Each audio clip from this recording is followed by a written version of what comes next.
All right. Welcome, friends, family, to another episode of the David Fisher Show.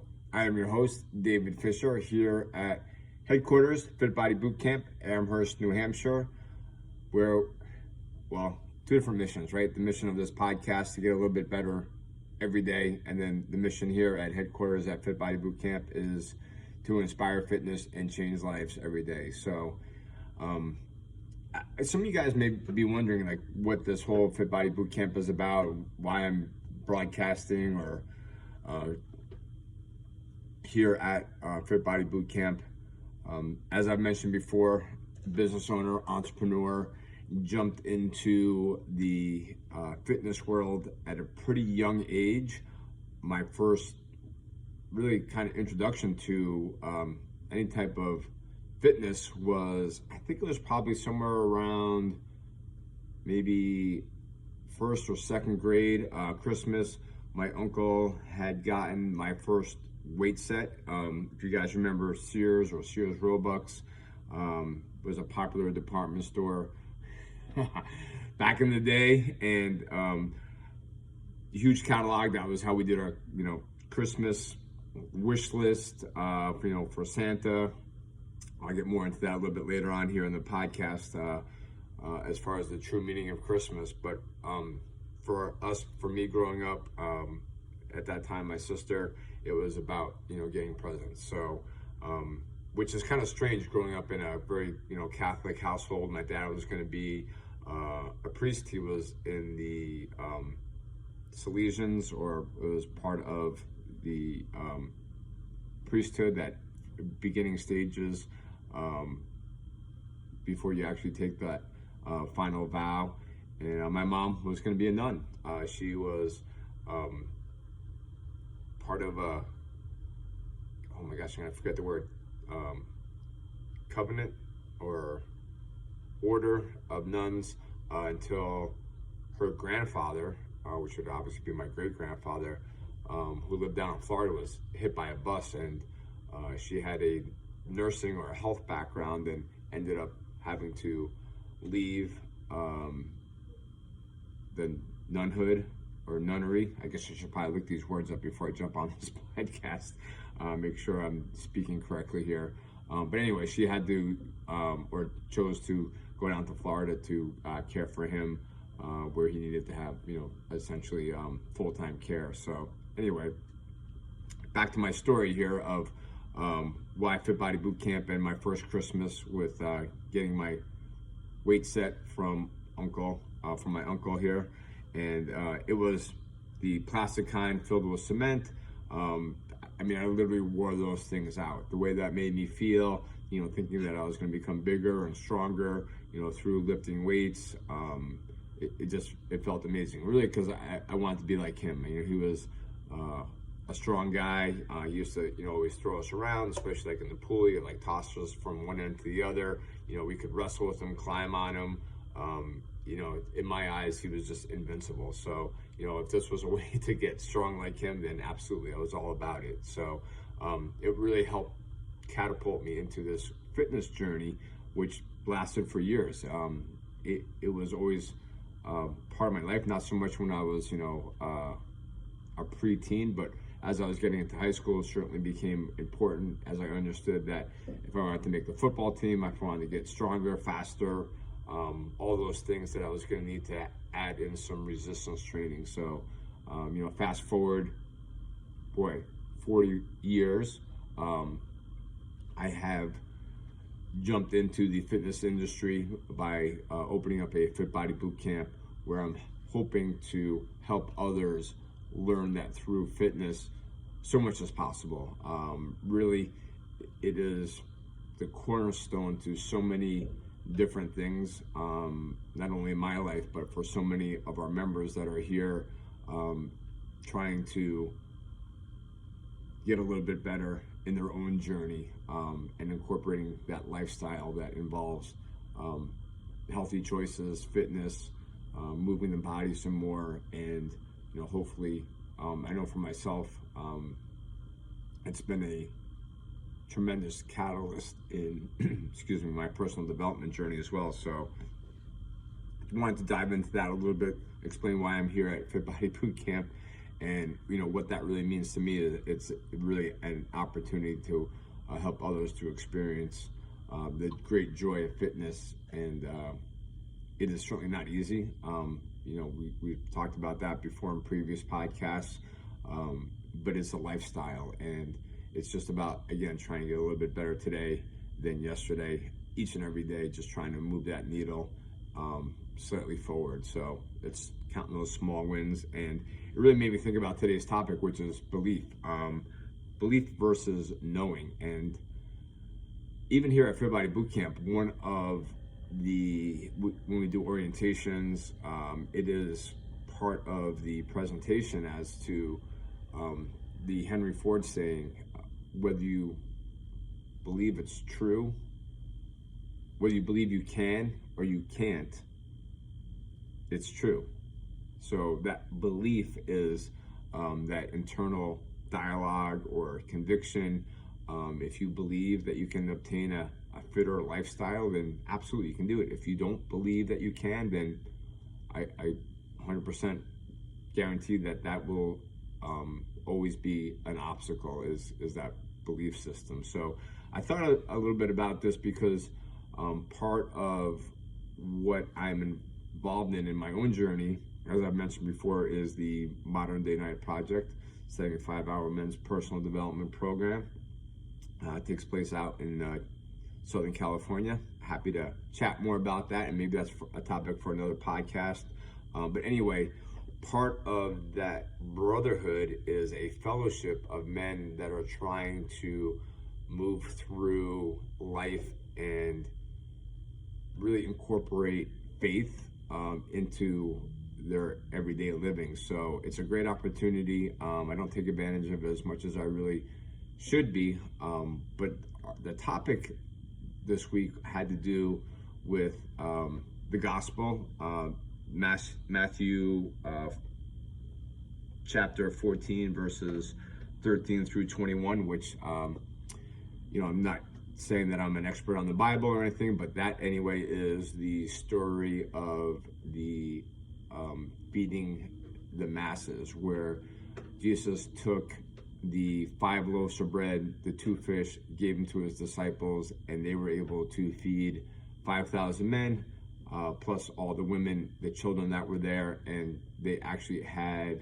an abundance. They had food left over after the feast. So, but this is one of those topics that for me is very difficult to talk about, really because of my own sense of faith, own sense of religion. It can certainly be a controversial topic. So I'm going to push myself a little bit outside the comfort zone and kind of dive into not so much the gospel or even so much the faith-based piece of it, but really what is the difference between knowing and believing, and also what does it mean to believe in something. So that was one of the, or two of the topics of discussion this week, and I just really has hit home for me. And it just, much like so much in life, if I am paying attention, I'm going to get exactly what I need in life, instead of having those blinders on and just trying to, plow through the day or survive. And, if I can take a step back and really try to hear what God or the universe is trying to tell me, or teach me, then it becomes a much easier transition into trying to, again, move towards a place, whatever that place is in our lives, in my life, that we're trying to get to. So that was really kind of what I wanted to dive into, was what does it mean to believe in something, and what is the difference between knowing and believing. So I think knowing really has to do with like science and math, right? I mean, there are certain laws, there are certain, facts, just to be very simplistic. I mean, I don't think anyone's going to argue that, 2 + 2 doesn't equal 4, but certainly there could be somebody that's going to somehow, make an exception to that. So that to me has, a lot of certainty. There's a lot of evidence, factual basis, versus, believing might be a little bit more subjective, like I'm talking about faith or philosophy or even like personal values, right? Even with faith, there that can lead to doubt, and I think the two can really kind of coexist at the same time, right? That's the struggle, right? A lot of us, myself included, struggle with, is there a God? Is there a higher power? As I've mentioned before, as a recovering alcoholic, a lot of the philosophy is based on a higher power. Whether or not you choose to call that higher power God, it may or may not matter. For me, I do choose to call that higher power God. But it's trying to understand that maybe there's something out there that is bigger and greater than ourselves. I just watched a pretty cool Netflix, I think it was Netflix, it might have been on a different channel, program on the JWTS. Again, I should probably look these things up before I speak about them, but it is the next generation of the Hubble telescope, out in space. It's pretty incredible, all of the obstacles that they had to overcome to even get that in space and for it to be functional.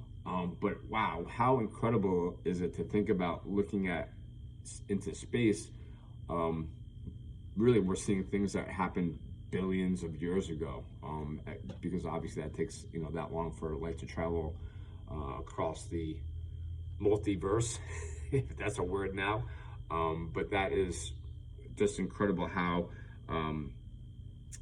those types of new discoveries are coming to really open up maybe the possibility of different beliefs versus knowing, right? Because there's a subjective and there's an objective when it comes to knowing and believing. Knowing are they're facts, right? They're something that you can actually verify with data, versus a believing, which it may or may not really align with reality. There's different perspectives on that,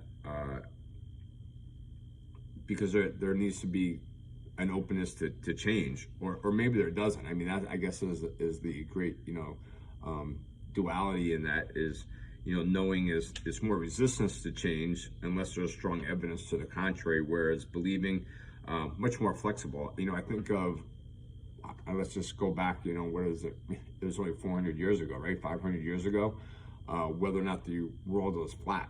And quite honestly, there's still people, that believe that the world is flat. That was the whole, I think, issue when the early explorers were leaving the European continents, or even before then. It just wasn't recorded in as far as like history.